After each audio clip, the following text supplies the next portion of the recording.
Good afternoon, everybody. Good afternoon. Hi, everyone. I'm Susan Davis. As you know, I've been serving in Congress and having the great opportunity right now to represent much more of the South Bay community, Southwestern College, where we are, and also some of the East County. Now, having moved a little bit from what would be the center of San Diego. And it really is such an honor for me. I'm so glad you're all here because we want to hear from you. We have such a great panel and exceptional people that are here with us today. And I'm just honored that they're joining us, and certainly that we're having this anniversary party for the 50th anniversary of the Equal Pay Act. Happy anniversary! And what we know about this is we are not done yet. So we are going to be sure that everybody in this country has the same opportunities always and forever. That's what we want to do. And I'm so honored because Leader Nancy Pelosi, whose plane, I guess, was canceled and she's on her way, she's close by now, is going to be joining us to talk about her work in this area, but also you're going to be hearing from her, and such an exceptional, accomplished person in the breadth and depth of the work that she has done for us and for our country. It is almost hard to imagine sometimes, but it's there because she's been doing it for such a long time.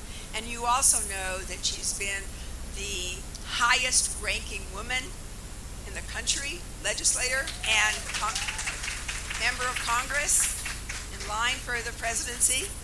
And we are so proud of her. I miss her as speaker, of course, but I'm happy to have her as leader as well. And I know that you will look forward to hearing her remarks. But I also know that we have an exceptional group of people today to talk and interact a little bit about what they do. And I'm so glad particularly that we are represented by our future. We have so many young people here today, and I'm so glad to hear from them as well. And we know sometimes that we're hearing a little bit about leaning in, and what I think you'll learn from the leader as well is know your power. And the people here today, they know that as well. And they're going to talk to that and how they've been successful and how we can really build on the foundation of so many of you in this room, because we stand on your shoulders. We all stand on the shoulders of women and men who have come before us. So I am just very gratified that you're here, and we will get underway with our program. Now, I also want to very briefly thank Southwestern College and thank Melinda Nish. Thank you so much, Melinda. My staff tells me that you have just been incredible to work with. And I'm very pleased to be out here. I'm kind of sorry that my daughter-in-law, who is a librarian here, is not here today. But I hear so much about what is happening here and the tremendous and hard work that's done with students each and every day here. And I'm just so proud of the effort. And thank you very much for letting us be here and for allowing us to join you. Mary Walshock. Mary is going to be our moderator today. What I can say about Mary, there's something that they do in Japan. They call artists national treasures. Well, I have to say, Mary may not be a national treasure as an artist. She is our treasure. She is our community treasure here in San Diego. I would question and challenge whether anybody knows more than Mary when it comes to our community. I don't think so. She is an author, an educator, a researcher. She is the Associate Vice Chancellor for Public Programs and the Dean at the Extension of Studies at UCSD. And we are just delighted that she's taken the time to be with us today. She has a $40 million budget, 275 employees in the division, as you'll read in her biography, and 55,000 enrollees that have participated in the program. Thank you, Mary, for being with us, and I'm looking forward to the program. Thank you all.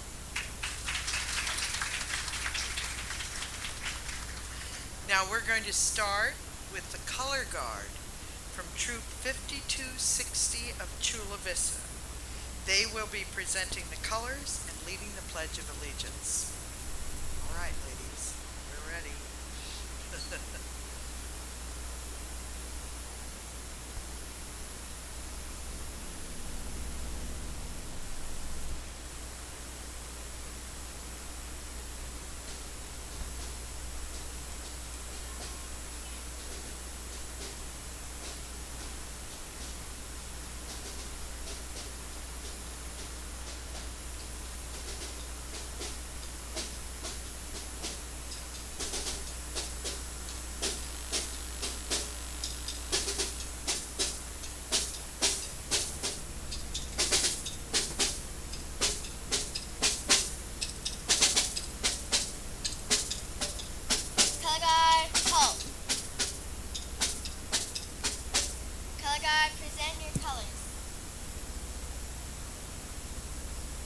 Honor your colors.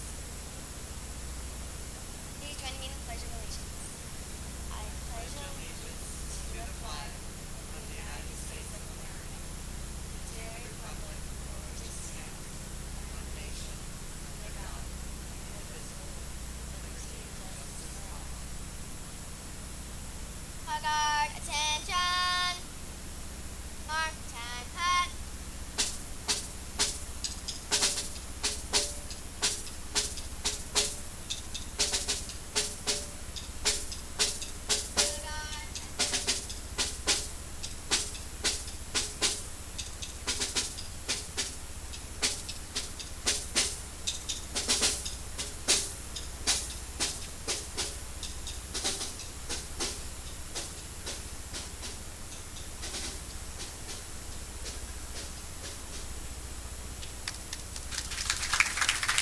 Please be seated.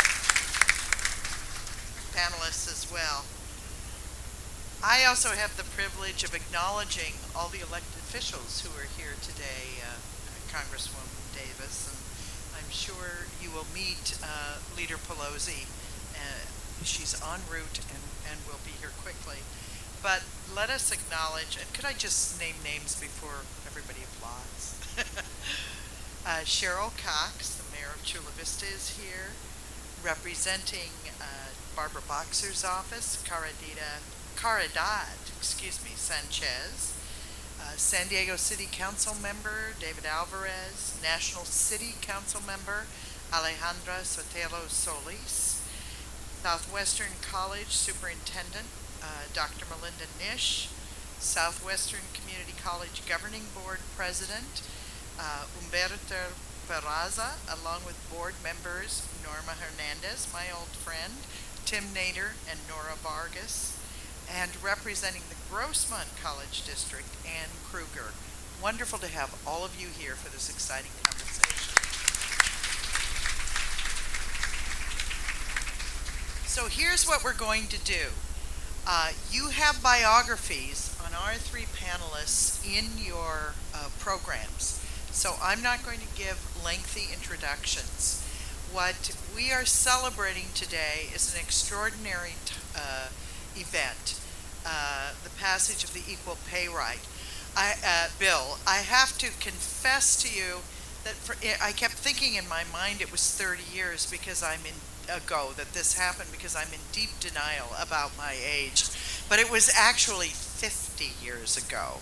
And it's had an extraordinary impact. And what we're going to focus on today is how organizations in this community are helping young girls and young women develop the skills and see the opportunities that lie ahead for them, given this more positive environment than many of us experienced when we were young girls.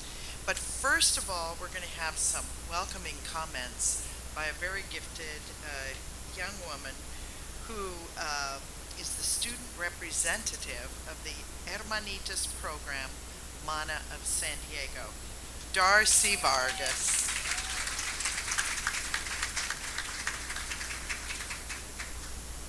Hi, good afternoon. My name is Darcy Vargas. I am 16 years old and I attend Sweetwater High School in National City. This will be my 6th year in the Hermanitas program, and in all my 6 years, I can say that it has honestly helped me and motivated me, and primarily in the past 3 years of high school. In high school, I am a varsity cheerleader, I am an advanced dancer, and I am next year's ASB president, as I have been involved in ASB for 4 years. I can honestly say that everything that I do and everything I am involved in is because of the motivation that my parents have always supported me with, and because of the drive that I receive from this program. The Hermanitas program provides me with a mentor, who is here, Amanda Cheney. She has supported me in everything that I do and is a perfect role model for me.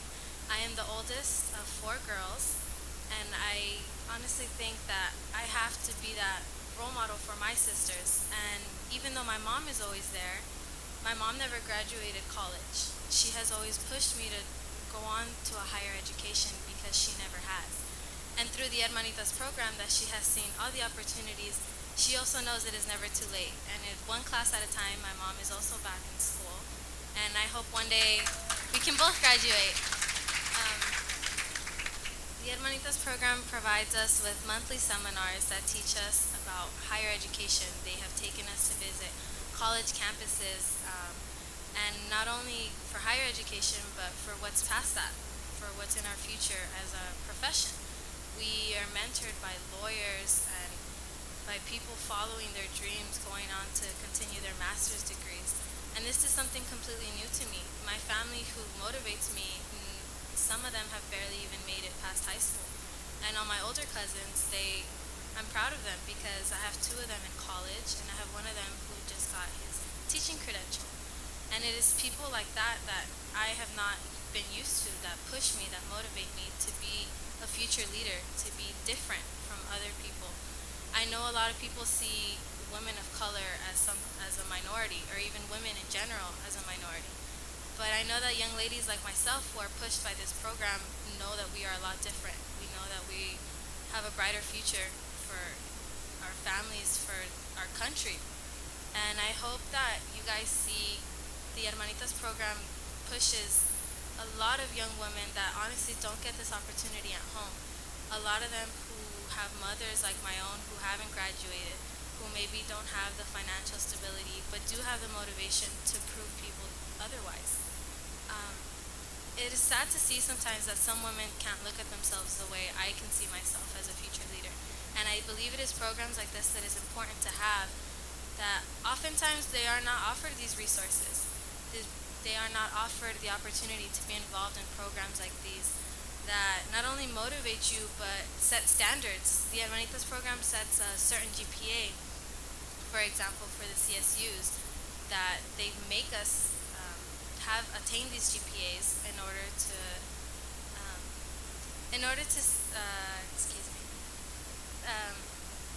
to acknowledge that we will make it to college. They push us to provide homeworks that help us build resumes, that help us build our like I said, in our resumes, I think it's something that pushes us to acknowledge our personal accomplishments, something that a lot of times isn't recognized. A lot of times I feel like when my hard work isn't recognized, it is not important, but it is. And it is women in the Hermanitas program that acknowledge this and allow us to believe in ourselves.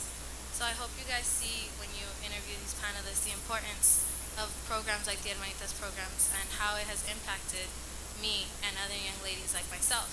And I look around the room and I'm one of the youngest girls here, and I feel sometimes intimidated, but I know that I'm the voice of the future and I'm here to make a difference. Thank you.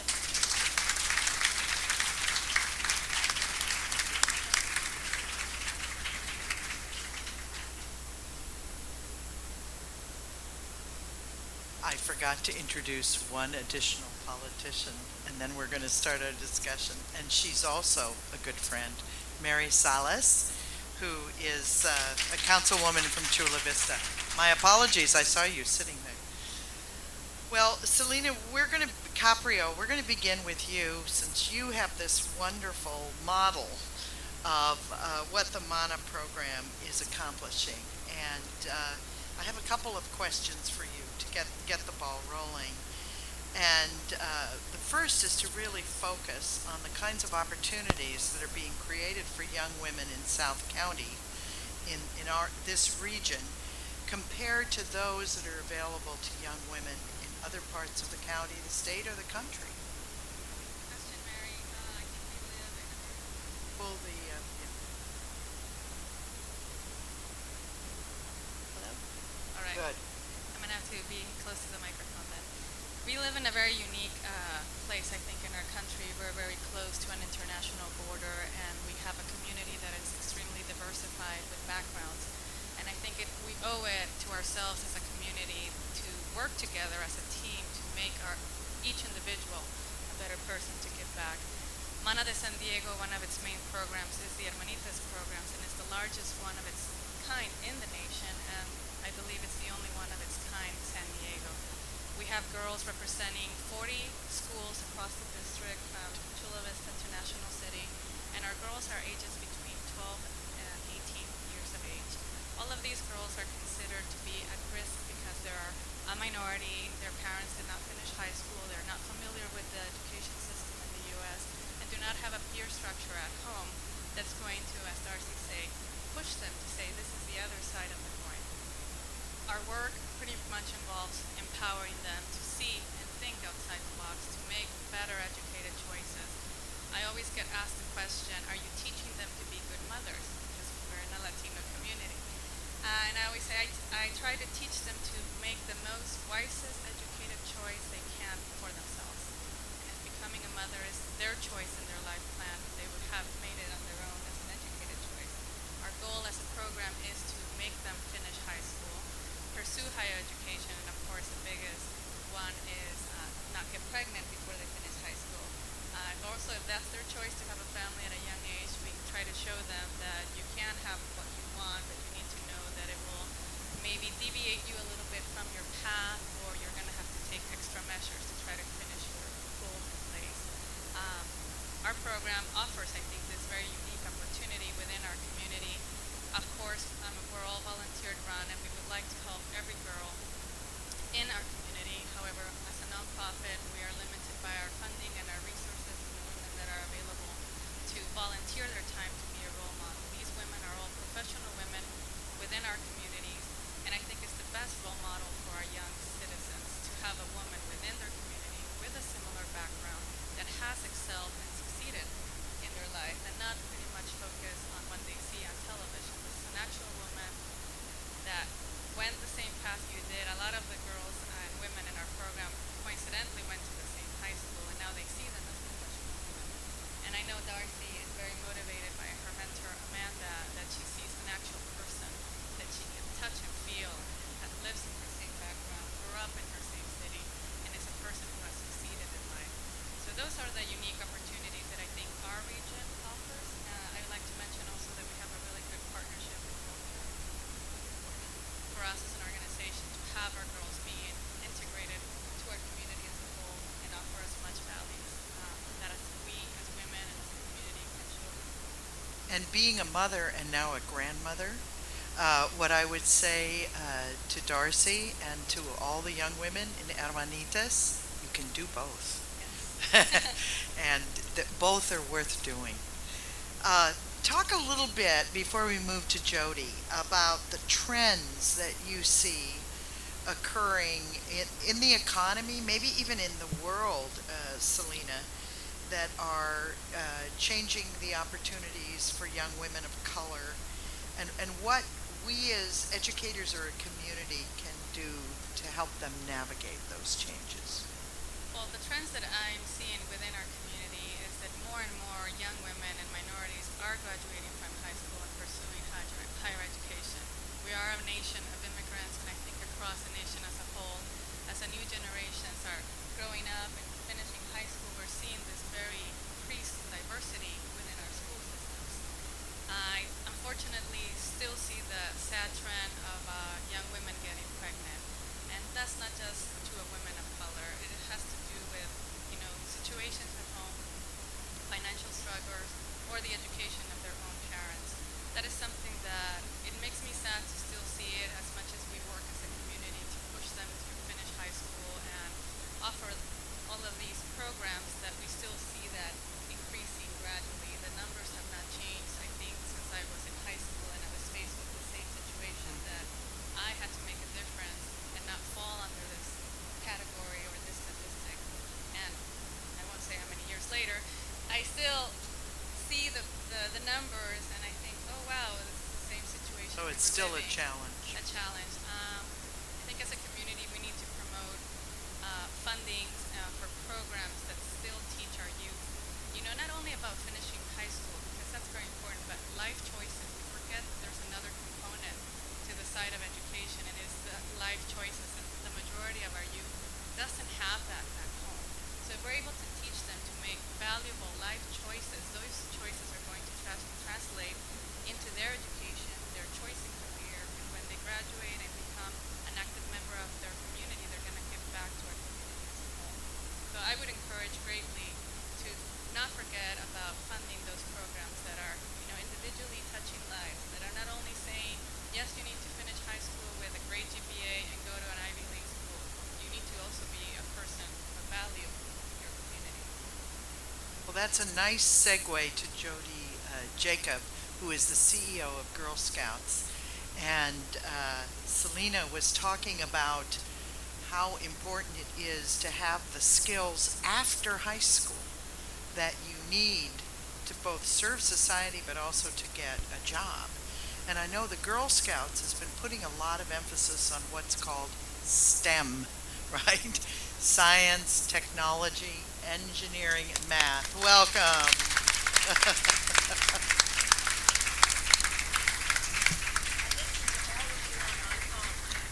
And we know your flight was delayed, and this is a gathering of very assertive young women. We don't wait. So we started.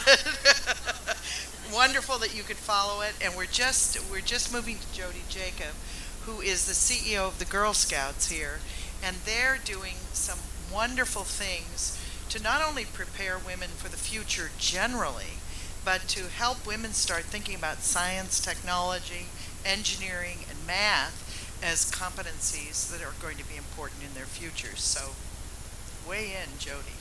Welcome, Leader Pelosi, to San Diego. We're so pleased to have her with us. And thank you, Dr. Walshock, for that very important question about STEM, science, technology, engineering, and math. It's absolutely critical that girls in particular do not opt out of that career path, because they will so limit their career potential. Congresswoman Pelosi and Davis, you might remember that last year I joined my other CEOs around the country to go to Washington to talk to our representatives about the importance of the work that the Girl Scout Research Institute put out about what's transforming the girls. Girls actually like STEM when they're girls. And if you don't mind, I'm going to have my Girl Scouts stand up, and this is totally random, but girls, Haley, what's your favorite subject? Shout out your name and your favorite subject. And what do you like? Science. Okay, and back there, next row. What's your favorite subject? Say your name and your favorite subject. Good. And the next one, what's your favorite subject?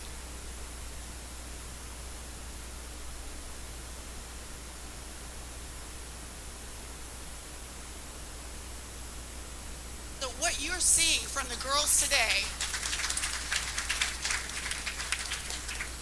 you see that the girls today love science and the hands-on projects. The girls love to explore, they love to investigate. They enjoy math and science. It is a myth that girls don't like science. What is true is they opt out too soon and they limit their career options. And this is where Girl Scouts come in, because we believe that a girl cannot be what she can't see. And if we have role models like our sisters in Hermanitas and Mana, if we have partners in the community that will show that girls can be like these women and they can stay excited about it. And that's what's so very important about the Girl Scout STEM. But what is our next step? Because we still have, and I'm at UC San Diego, and you know where it happens? A lot of it also happens in college. So at every successive age of development, girls opt out of science. So Jody, what do you think we need to do to keep them excited at every age? At every level. You're so right. You know, just recently, San Diego State University graduated over 1,000 women in sociology and the arts, and only 146 girls in math and the hard sciences. So something is happening between the critical age of the girls you see here and happening in college. They must stay interested in science and pursue. It's tough. Certainly success in life is hard. They need to have that character, integrity, work ethic, and models to follow. And that's what we're doing through Girl Scouts. I firmly believe that there are good jobs, there are good careers out there for our girls and for all of our people if they have the character, integrity, work ethic, and a degree in a hard science or math. Here in Girl Scouts, we can deliver the first three 100%. We've been doing it for 100 years.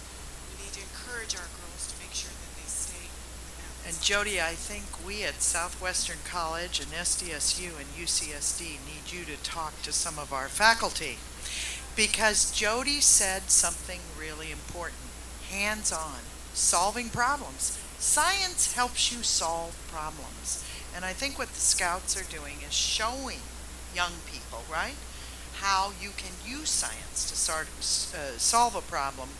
We need to do more of that at the university level. Actually, just like your mother sort of sneaked in medicine or vegetables into something a little sweeter when you were a kid, we infuse into all of our Girl Scout program science, technology, math, and engineering. The girls learn through fun and hands-on activities more about science from the time they're 5 until they're 18. Okay, Tina, I'm going to move to you. Tina Williams, who's with the South Bay Family YMCA, and we're going to ask you a question not so much about skills, but about assertiveness and about confidence, because we know for my generation of women, a lot of women were very talented and very good, but they didn't have the assertiveness, they didn't have the confidence. And so you're working with young men and young women to help them build these kinds of interactive skills. And do you feel women are more empowered in this generation perhaps than in mine? I absolutely agree that women are more empowered today than they were in my generation. At the Y, we work every day to build confidence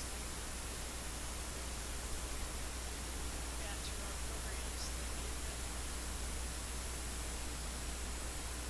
express themselves and to develop.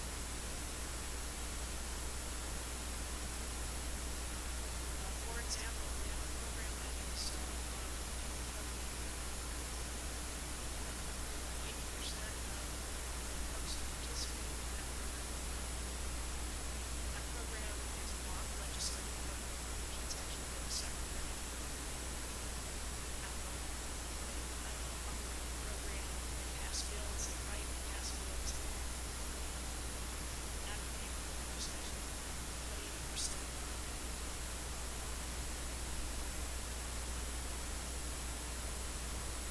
That's where we teach you.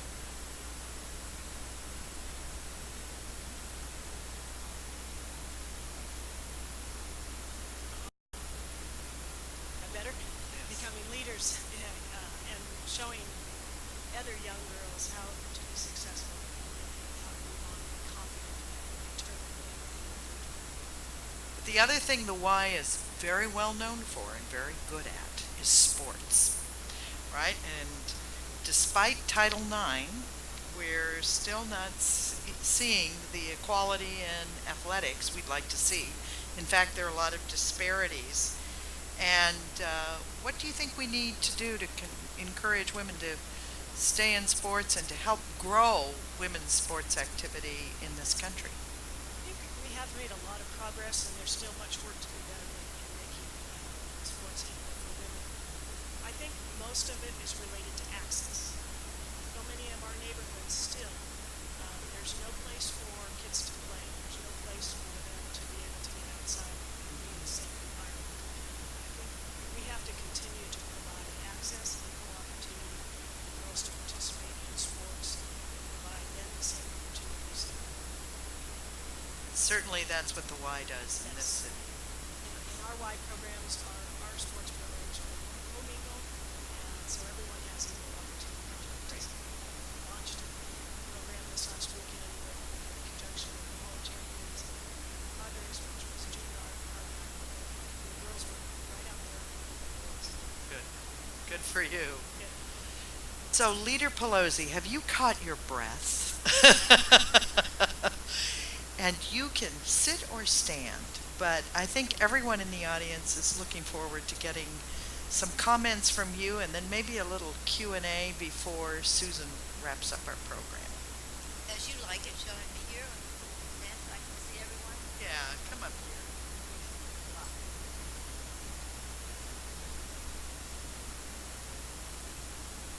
Good afternoon, everyone.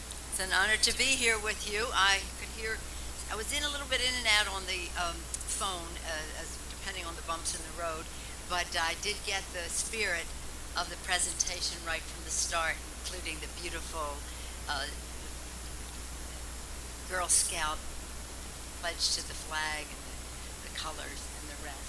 I brought with me, I didn't bring with me, I have on the iPad a picture of President Kennedy signing the bill, the Equal Pay Act, in 1963. What is interesting is that all of these women in the picture, and he's surrounded by women, 20 women maybe or more, all of these women in the picture played a very leading role, working very hard, very courageously, because it took courage in those days, to push for the passage in the Congress of the Equal Pay Act. It had to pass Congress for President Kennedy to sign it. Maybe one of them does not have a hat. There was another time they came, some had gloves, hats and gloves, but they were fighters. They were fighters. And what they did, President Kennedy at the time called it a first step. He called it a first step, and that's what we have to recognize it as. So as we gather here today and talk about all the next steps for our young people, he also called to end the unconscionable practice of not paying women equal pay for equal work. So we've heard many aspects of this here since then, a long time later. The first bill that we sent President Obama to sign was the Lilly Ledbetter Act, which helped to end discrimination in the workplace. She's been on with a number of our colleagues, Susan, this morning and earlier today, talking about her Lilly Ledbetter Act, and that was progress. But what we must do, as President Obama said in his State of the Union address, we must pass the Paycheck Fairness Act, which is equal pay for equal work. So, on that particular path of the recognition that the role that women play in the workplace and respect for them and valuing their contribution, that is one course of action that we must continue to stay on and to fight. In the meantime, there are many other subjects that are related to it. And I want to thank Dr. Walshak for her tremendous, I don't know how many hours she has in the day or days in the week, leadership. But she has been absolutely great, and the questions that you asked are really ones that we have to follow up with. I want to thank, of course, Darcy, thank you for your beautiful presentation, and Selena Caprio for your presentation, from Mana, Tina, the YMCA, wow, such an important thing, and Jody, your work with the Girl Scouts, and your own experience in the military. This is a remarkable panel. This is a remarkable panel. not only for what they are saying, but what they have accomplished, the leadership, and again, the taking stock of where we are. I'm very honored to be here with my colleague Susan Davis because she has been a champion for advancing women, empowering women in every aspect of our country's life. She herself is a role model, as you know. She brings to Congress a temperament of bipartisanship, of really nonpartisanship, of the importance of education in every aspect, the importance of recognizing that role that women play in our military, the role that women play in the workplace. I've seen her in action in her district, in the Congress. I've seen her reach out to the poorest women in the world, whether it's in Afghanistan, not just meeting with the women in Kabul who are professors and lawyers and physicians and the rest, but out into the poorest parts of Afghanistan to listen to the women, to hear their aspirations, to give them confidence, because that's a word that we have heard. She is a great leader in many respects, whether it's the defense of our country, the education of our children, the success, of our economy, protection of our environment. Thank you all for sending Susan Davis to Congress. And listening to the Q&A, the back and forth, and I know we'll have more Q&A, I did want to say a couple of things, because one of the things we say to each other in Congress, if we had 4 words to describe what would be the best agenda for the Congress and for our country and for the future, those 4 words would be science, science, science, and science. Science to keep us healthy, science to protect a God-given, beautiful environment in this planet, science to protect America and have all of the appropriate tools at our disposal to do that, and science to keep America number 1. Innovation, innovation, innovation to keep America number 1. In fact, President Kennedy, and we have done, working with Susan, Congresswoman Davis, we've put together an innovation agenda that we've been working on for years and constantly upgrading, innovating it. And President Kennedy, when the time came to announce the launch for man to go to the moon, now most of you, maybe I'm the only person who was born in this room, only one born, okay, but maybe history to you was my youth. When President Kennedy made the announcement, he said, if we are to honor the vows of our founders, we must be first, and therefore we intend to be first. And he talked about how that investment in science was important to the quality of our lives, the success of our commerce, and our industry, everything. So again, that was a sort of a pivotal moment. Sputnik, President now mind you, at that time, you don't remember, but when at that time, to send a man to the moon would be almost the equivalent of saying, I'm going to cut you in half and put you back together. It's impossible. He said it would happen within 10 years, that someone would go and come back safely, and they did. So science is, it's as I love to hear what you say, Jody, about when you try to infuse science into the conversation. This is very important, and that young girls, because you have to by 5th grade be interested and attuned, and then middle school, then high school, college, and then beyond. That the great underutilized resource is women in science, technology, engineering, and math. Now, I heard what you said about sociology and other studies, the arts, and the rest. But some of us have said if we want to coax women to STEM, maybe we should put an A in there and call it STEAM, science, technology, the arts, and mathematics, etc. So that there isn't as if it's a dichotomy. It really is all together.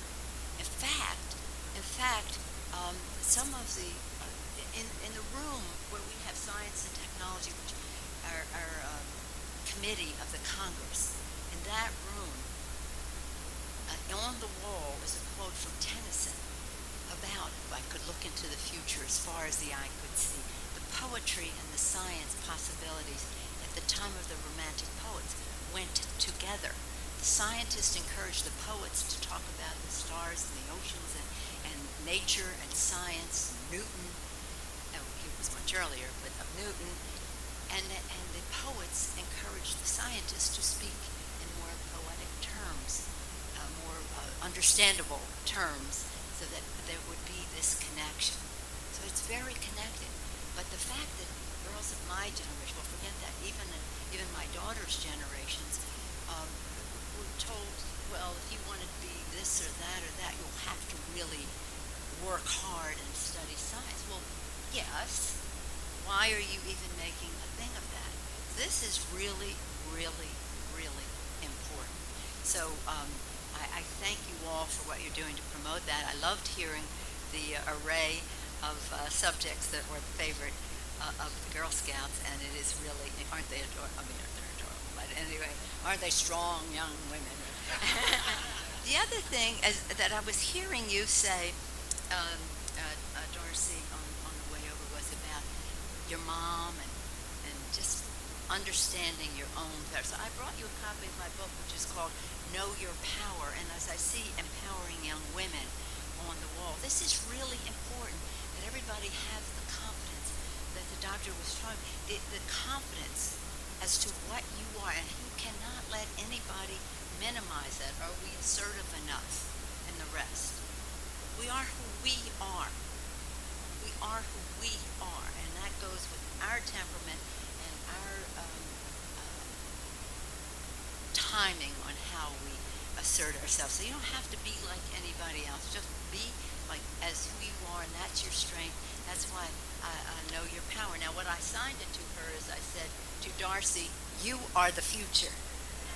Know your power. Because it's important. Now, I know we'll be having some questions, but I can tell you this. The more we empower women, the more women are involved in our economy, the stronger it will be. In the leadership of our economy. Of course, women are part of our economy. The leadership of our economy, the stronger our economy will be. The more women are involved in our national security at the highest levels, the stronger our national security. The more women are involved in the education of the next generation, and we'll talk about these priorities, the better our future will be. And the more women are involved, you take any subject, I'll take politics and government. The more women are involved in politics and government, the better off our country will be. And I promise you this. If we reduce the role of money in politics and increase the level of civility in politics, we will elect more women, more young people, more minorities to public office. That's a very wholesome thing for the United States of America. So, in any event, I'll look forward to your questions. I'm honored to be here with you. And everything I said about all of this is personified by the leadership and service of Congresswoman Susan Davis in the Congress of the United States.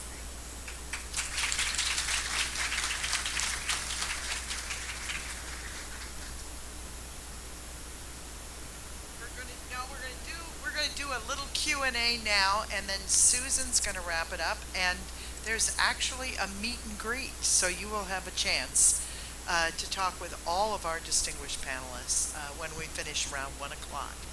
But we want to give you a chance to comment or ask questions of any of our panelists. Be assertive. Okay, I saw a hand.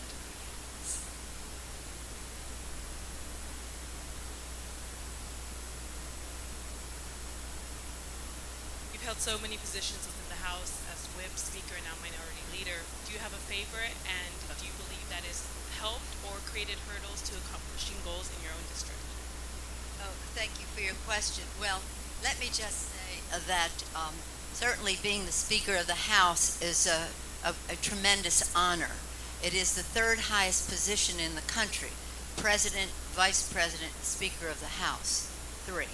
And the second in line to be after the Vice President in succession. God forbid, but nonetheless, that's what it's a constitutional office. So that is a tremendous honor. Speaker has awesome power to bring legislation to the floor and to set an agenda. So there's really almost nothing to compare with that in terms of leadership roles. But I think that Susan will understand and agree with me that for each of us in Congress, as honored as we are by those recognitions, nothing is more of an honor and a privilege than to speak for the individuals of our own districts on the floor of the House. They have chosen us to come there are 435, but only one in each district. So I've said to people, yes, it was powerful and all the rest to be Speaker of the House and to be leader, minority leader, be whip and the rest. But I think in my soul, I know, in my heart and my head, that being chosen by my constituents to speak for them, certainly there's no honor like that. That's the best. There was one over here in the back. Susan, did you want to? Please. Jump back over here. My name is Antonio De Mayo, a professor at UC San Diego. I run a program federally funded, even that was cut $80,000 this year due to the sequestration, to motivate students to become scientists, particularly students with disadvantaged backgrounds. And we have about 50% girls in the program, and they do academically very well. They work very well in the lab, but they don't close the deal. And when it's time to apply to graduate school, they don't apply to the PhD programs. We don't know the causes, although we are scientists and we're investigating. Sure, you'll But we find have the two answer. hints. One is that there is no role models, and the second one that they have concerns about combining their careers with their personal life. So my question is, how can we help us? Well, that's quite a question. We could have a whole day on that question alone. Here's the thing, a couple things that we can do, especially if we want to not only involve young women, but we want to involve many more minority women in STEM. I've been all over the country. In Texas, Ruben Hinojosa, who's the chair of the Hispanic Caucus, for years he's been having STEM conferences in a tent that has thousands of young people in grade school and middle school and the rest coming from the Latino community largely to introduce them to STEM and have speakers come to make it appealing. But your point is closing the deal, going on to graduate school. Couple pieces of this. First of all, one of the things that we did in our, believe it or not, in the Affordable Care Act, but we had another bill right with it that went on the same track, which was the higher education bill. We put large sums of money for Hispanic serving institutions, historical black colleges that met the needs of our Native American community, so that they would be able to have, it's expensive to have science and engineering. You know, is that not right? Very expensive. It's expensive. So we wanted to get the resources there so people in those schools, in addition to the, all the other the state institutions and all in those schools could afford to have programs that could attract scientific grants, resources, talent, attract money, attract facilities, attract talent. It all is in a row. So we wanted to not only be doing this for girls, but we want to do it for all girls. And that's one of the things that now sequestration has had an impact, but and there are those who might want to unravel this. But we believe, now just to enlarge the issue for a moment, that this will not only enhance the lives of these young people, strengthen the academic institutions they're part of, but grow our economy and reduce our deficit. It's all connected. Nothing brings more money to the Treasury than investing in education, whether it's early childhood or lifetime learning and everything in between. So as President Kennedy put it in a perspective, it's what our founders had in mind, that we make the country stronger every generation after generation. So we can't just say, well, where are you going to get into or this or that. We have to take it to the schools, to the universities, colleges, whatever, community colleges, and and make sure that there's plenty of opportunity, because we know the talent is there. We know the talent is there. If we were to have a conference, to your second question, if we were to have a conference with 5,000 women to talk about the economy and education and the rest, and we had a breakout session that said balancing family and career, overwhelmingly that would be the one that people attended. It is a tremendous challenge. And again, people ask me all the time, well, how did you do this? And you have 5 kids, and how did you? Well, I did it sequentially in another generation. My daughters, young people now, are doing it simultaneously, but they're doing it any way they think is right for them. They can do it, raise the kids, do it at the same time, whatever works for them. But we have to do something. Maybe you can be part. This is a crusade that I've been doing across the country, putting it in historic perspective. 100 years ago, women marched on Washington. 1913, a big march on Washington in order to have the women have the right to vote. A few years later, it passed. When it passed, the paper said women given the right to vote. Well, they weren't given anything.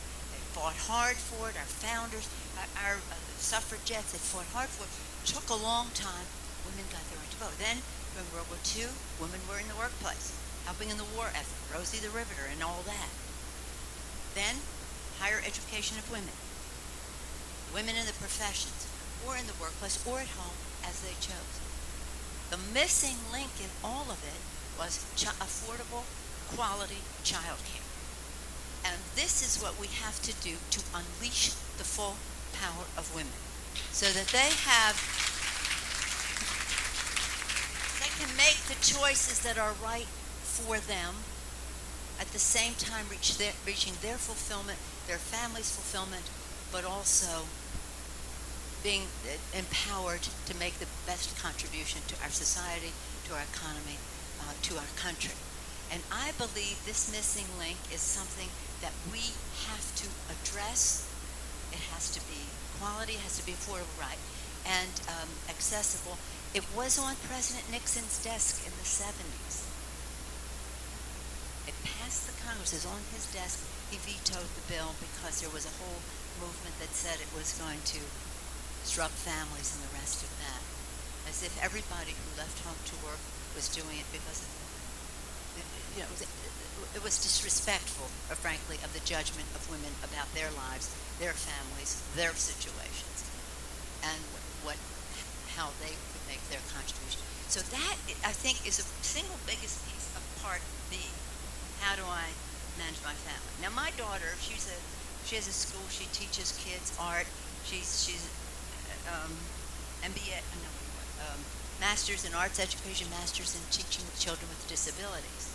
She wanted to get her PhD. She has 3 boys, and they said, you have to come 4 days a week, 4 hours a night. She said, well, she couldn't possibly do that. She said, well, can I do it longer period of time? No, you can't do it. So some of the programs could be a little more family friendly than that. So she opened up her own school. So she did just fine. Maybe she'll go on to say, because the PhD is important for teaching, because it gets to your point of role models. Women getting the PhD, not only that's their occupation, and they can teach, and that's what young women will see. But we have to urge corporate America to place more women in higher positions in the STEM fields, because when a young woman goes to see a possible employer, they want to see, well, what did you do to help the progress of these young women who have these degrees? If you have not recognized that, and you're not going to recognize me, I'm going someplace else. So it's all connected. But you know what? It's going to happen. We have to get it done, and it starts very young for many young girls. Well, just to build on our 3 panelists who talked about mentors and models, you know the data from UCSD. 20% of the PhDs will get academic jobs. The other 80% will be working for government agencies, museums, companies. We need role models in all fields, but I think if women could see the multiple ways in which science and math contribute to the economy, all these new, you were talking about innovation and the jobs and high technology in the national security arena, in agriculture, and in education. And so childcare and models of options for people with degrees, I think, are missing. We'll take one more. Yes. Well, Title IX is just not about sports. Right. Title IX is about academics and all the rest of that. And in that, one of the things that asked, how can Title IX, I heard that question. One of the things that we were trying to do, because last year we had the 40th anniversary of Title IX. It was wonderful. This year we celebrated again, but it was the big anniversary last year. The one improvement that many of us have suggested, and it's different places, is that you really have to have many more minority girls being involved in sports.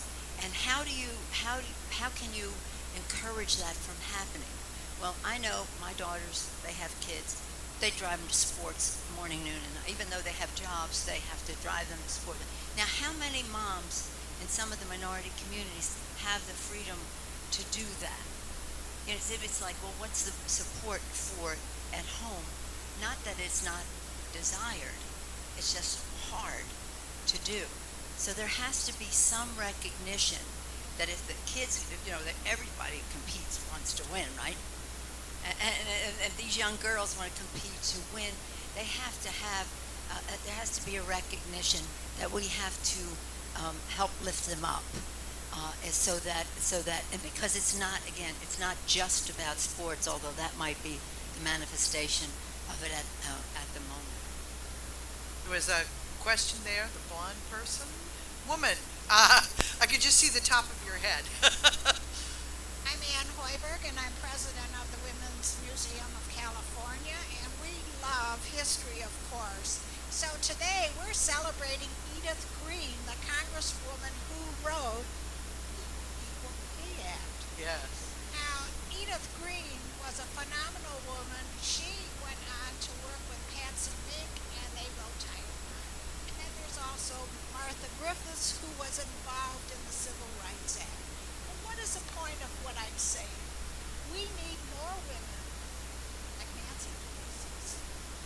How do we encourage more women, more girls to run for political office? It's crucial, as you've been saying. And thank you. We had the most productive session of Congress when you were the leader. Thank you. Well, and Susan's going to wrap up, so she has a lot of things, I'm sure, to say on these subjects. And I'm sure that Edith Green is in this picture, although it's gone from here now.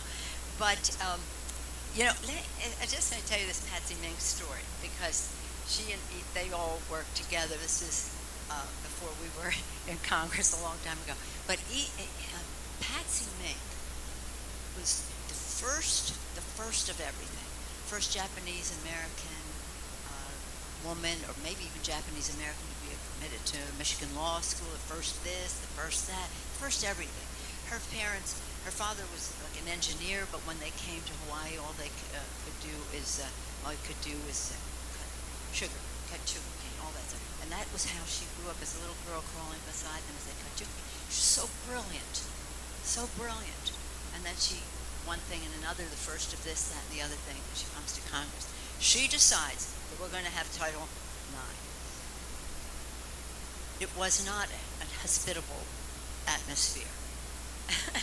There were hardly any women in Congress. But she just fought and fought and fought and fought, and always with a smile. She was a very progressive person and had a lot of confidence in what she believed in. And so she gets the speaker, then it was Carl Albert, to bring the bill to the floor. Really close. That night before, her daughter gets in an automobile accident. He has to go to her daughter, right? So that looked like a really bad setback, because they couldn't bring up the bill without Patsy there. And they couldn't pass the bill without Patsy's vote. But being a mom, of course, she had to go to her daughter. So, oh my gosh, is this some kind of intervention? No. Patsy persisted. She insisted that they bring it up again, and they did, and it passed. And Birch Bayh in the Senate was the senator from Indiana. He was the one to celebrate on the Senate side. I don't know if they had any women, maybe one in the Senate then. And but Patsy it was going to happen, and that's the attitude we have to have about all of these things. Now, we want them to happen sooner. You don't see them happening later. Our role in Congress is to shorten the distance between what is inconceivable to some and inevitable to us. Let's just make that distance in time shorter, because the empowerment of women. Now, as I said, in terms of your direct question, I think we have to lower the role of money, increase the level of civility, because look at me. I'm a target, right? All they do is come after me. Women see that. Women have options. I think, why would I want to do that? And you want women who can do any number of things to be in Congress. So you try to say it's horrible, it's terrible with the campaign, but when you get there, it's fabulous, and you'll be able to make your mark as Susan Davis has made her mark, and she can probably share with us what it was like running for Congress. But it's absolutely urgent for our country. The House, if I may be allowed one word, Democrat, the House Democratic Caucus is over 50%. We have 201 members. Over 50% of them are women, minorities, or LGBT community members. Isn't that remarkable? We're very proud of that. And of course, the beauty is in the mix. It doesn't mean that we are smarter or better than men. It means that you have more diversity of opinion and thinking, and people see, when they see the Congress, people who look like them, share their experience, their aspirations, their challenges, even generationally, in addition to all the other diversity. So we're very excited. Wonderful. Susan, I'm going to invite you to the podium to close our session, and once again, join us for a meet and greet after. Thank you so much. What an inspiration. Can you see what? I have an opportunity to hear from the leader almost every day when I'm in the Congress, and I can tell you how much I have learned from that. And it is about that. It's about what you all have been saying too. I mean, there needs to be a critical mass so that we can learn from one another, and you know that there's support there. Sometimes when I've had a chance to travel to some of the developing countries, I can share with women that often, you're sitting around a table and maybe I say something or one of my colleagues says something, and people just sort of look, and it comes around, and one of the gentlemen at the table speaks up and says something that is basically the same thing, and everybody goes, "Oh yes." Well, I can tell you that everybody's head is nodding, because no matter where they're from, in what developing country, they always have that experience, and these are women who have really forced themselves to the forefront in many ways. And as I said earlier, we stand on your shoulders. Let me just tell, this was kind of an interesting story, because I think that Jody said, I believe, you can't be what you can't see. So my chief of staff was driving her daughter the other day, and she lives in Washington, and she drove by the vice president's house, and her daughter Stella is in pre-kindergarten, very precocious, but she is in pre-kindergarten. And so they were talking about who can be vice president, and Stella said it should be a member of Congress. And so my chief of staff kind of jokingly said that maybe it should be me. And her 5-year-old said, "No, Mom, it can't be Susan. It has to be a man." So she almost crashed her car, as you can imagine. And she came back and asked Stella, "So, well, why do you think that?" And Stella said, "Because, Mom, it's always a man." We are all here to change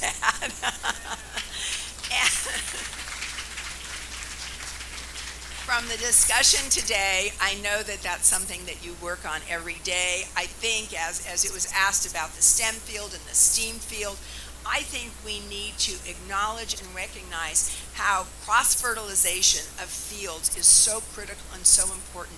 And I think that women bring a certain something to that. Sometimes I joke about, 3 cookies and 2 toddlers, that, the opportunity to try and deal with that issue, and you're all here to represent that. I want to thank so much Dr. Mary Walshaw. Thank you. We're delighted to have had you here. Oh, first of all, I want to again thank Southwestern College. Thank the board of directors that are here. Wave your hand. I know Tim is here. Other board members, thank you so much for helping us out here today, for being part of this, for Girl Scout Troop 5260 of Chula Vista, for presenting the flowers, and especially for telling us, we can be anything we want to be, and you all can, and we are rooting for all of you. Thank you so much. Darcy Vargas being here and speaking for our future. Thank you, Darcy. Selena Caprio, thank you for all the work that you do, because you touch and inspire the lives of young people every day, as do you, Jody. Thank you so much. Jody Jacob from the Girl Scouts, and Tina Williams from the YMCA. And I was a Girl Scout, but I was also a Y-Teener. And I was very active in Y-Teens. That was the one organization in Richmond, California, that we could be involved in. I'll be honest, I was involved because we did dances every weekend.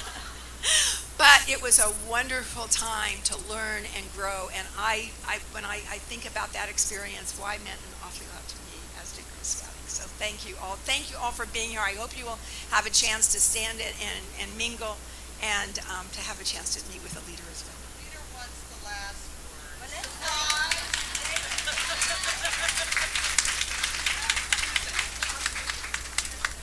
Thank Susan Davis. When she talked about that story of Vice President, I just had this surge that I had an impulse that I couldn't resist. Thank you for allowing me to indulge it. And I do want to join you in thanking the distinguished panel and Southwestern College for your hospitality. It's lovely to be here, and thank you for what you do to educate the next generation, or lifetime learning for the American people. Susan, I keep wanting to say, when Congresswoman Davis was telling you that story, I was thinking back to my first meeting in the White House. Now I'm going there, I'm number 3.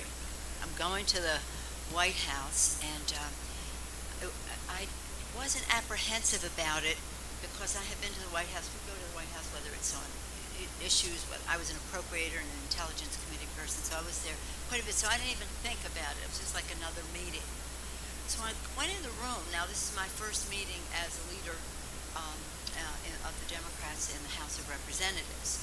So I go in the door closes behind me, and there's a small room, President Bush, ever gracious, Vice President Cheney, then the other leaders, House and Senate, Democrats and Republicans. And President Bush was very gracious and welcoming to my first meeting of this group. And just as I went in the door, I realized this was unlike any meeting I had ever been at to the White House. In fact, it was unlike any meeting that any woman had ever been to at the White House, because I was going in there not as the president's appointment or anything like that.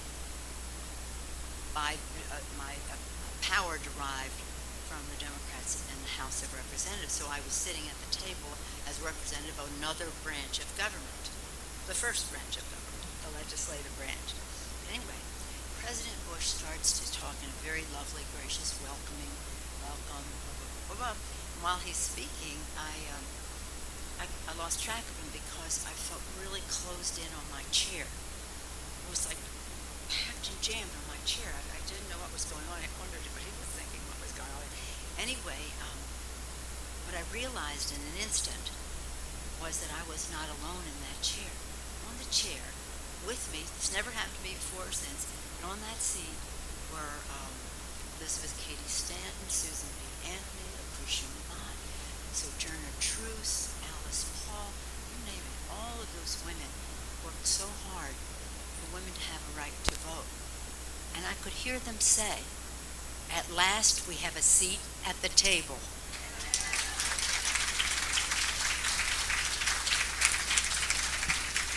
And then they were gone. And then they were gone. And so my first thought was, we want more. Not only women, minorities, we want more at the table. And that the reality, of course, not a new one, but nonetheless a reality in that moment of time of the shoulders that Susan talked about that we all stand on, and that others now stand on ours as women members of Congress, and our responsibility to the future generation of girls and young women and women, whether they're new to because they're young coming out of school or new coming out of the kitchen, as I did from kitchen to Congress. We have an obligation to make that happen. So when I see this picture with President Kennedy of all these women in hats and gloves, knowing that they fought very hard for equal pay, well, we salute President Kennedy for signing the bill, but we salute those women for making the fight, a fight that we must continue. So thank you for coming together to make that happen.